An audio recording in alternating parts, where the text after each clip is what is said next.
Hello everyone and welcome back to IMO Reviews. Today we are discussing Decision to Leave, directed by Park Chan Wook and starring Tang Wei and Park Hae-il. A detective investigating a man's death finds himself falling in love with the widow of the deceased. But before we go any further, please do remember to hit those magic buttons down below, the like button and the subscribe button if you haven't already. Consider it as your good deed for the day because it really does put a smile on my face, and we thank you if you do. Let's get into what I liked about Decision to Leave. One thing that immediately stood out to me in this movie was the sound design and the score, both of which were absolutely sensational. And it's equally matched with perfect cinematography.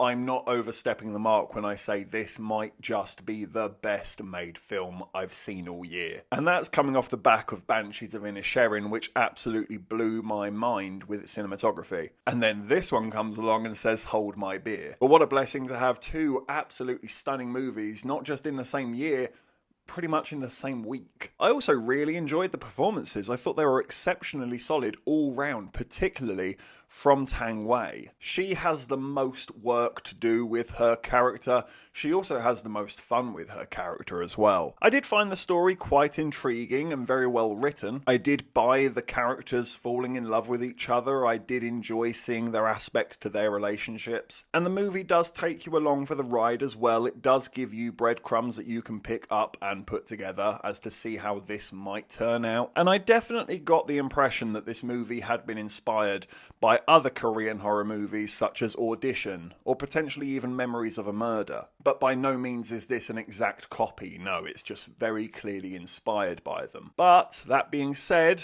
I did have some issues with the film. It is a long movie, and upon finishing it, I realised the pacing actually could have been a lot better than it was. I didn't find it a problem in the moment because I actually quite like a movie that does take its time and doesn't rush through the moments. So while it was happening, I was all for it, but by the end of the movie, I realised some of those scenes actually didn't lead to anything at all. And sometimes I found the character motivation to be blurred, not the easiest to understand and comprehend, especially with the male character, the cop who has fallen in love. It does seem a little bit sudden. He doesn't seem to have that much inner turmoil about the fact that he's living this almost double life. He is a policeman, but he is in love with a suspect. It doesn't go that deep when it really could have. I didn't really latch onto any of the characters. They're not the most likeable people. I don't think they're meant to be the most likeable people. It is definitely trying to say something about society. I don't know if it's the clearest message, but I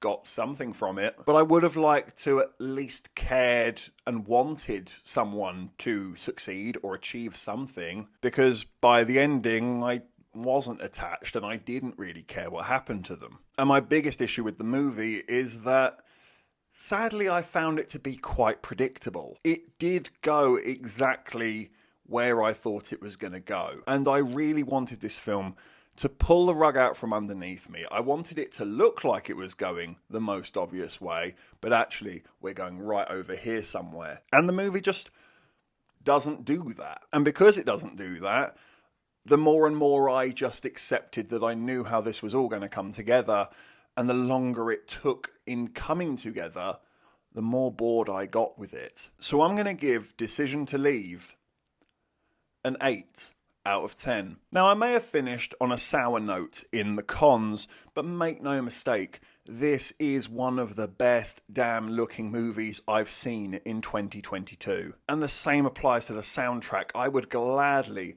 buy this soundtrack and listen to it on repeat. And with excellent performances and really good writing, there is plenty on offer here, and I am still recommending it. I do think it's worth checking out. But because the film is quite long in the tooth and slightly predictable, the movie, at least in my opinion, shoots itself in its own foot. And I would also warn you to maybe lower your expectations. I myself have heard this movie being compared to Parasite so much. Remove that idea from your head. It's nothing like Parasite. The only similarities it has to Parasite is that they're both Korean, they're both beautifully made, and they do have a message about society. Apart from that, completely and utterly different movie. And actually, in comparing it to Parasite, again, I think it belittles the product that is Decision to Leave. This is strong enough to stand on its own feet and not be in the shadow of Parasite, nor should it be in the shadow of Parasite. It's doing something different entirely. So do remove that idea from your mind if it's in there, because I've seen it myself. Hundreds of people have just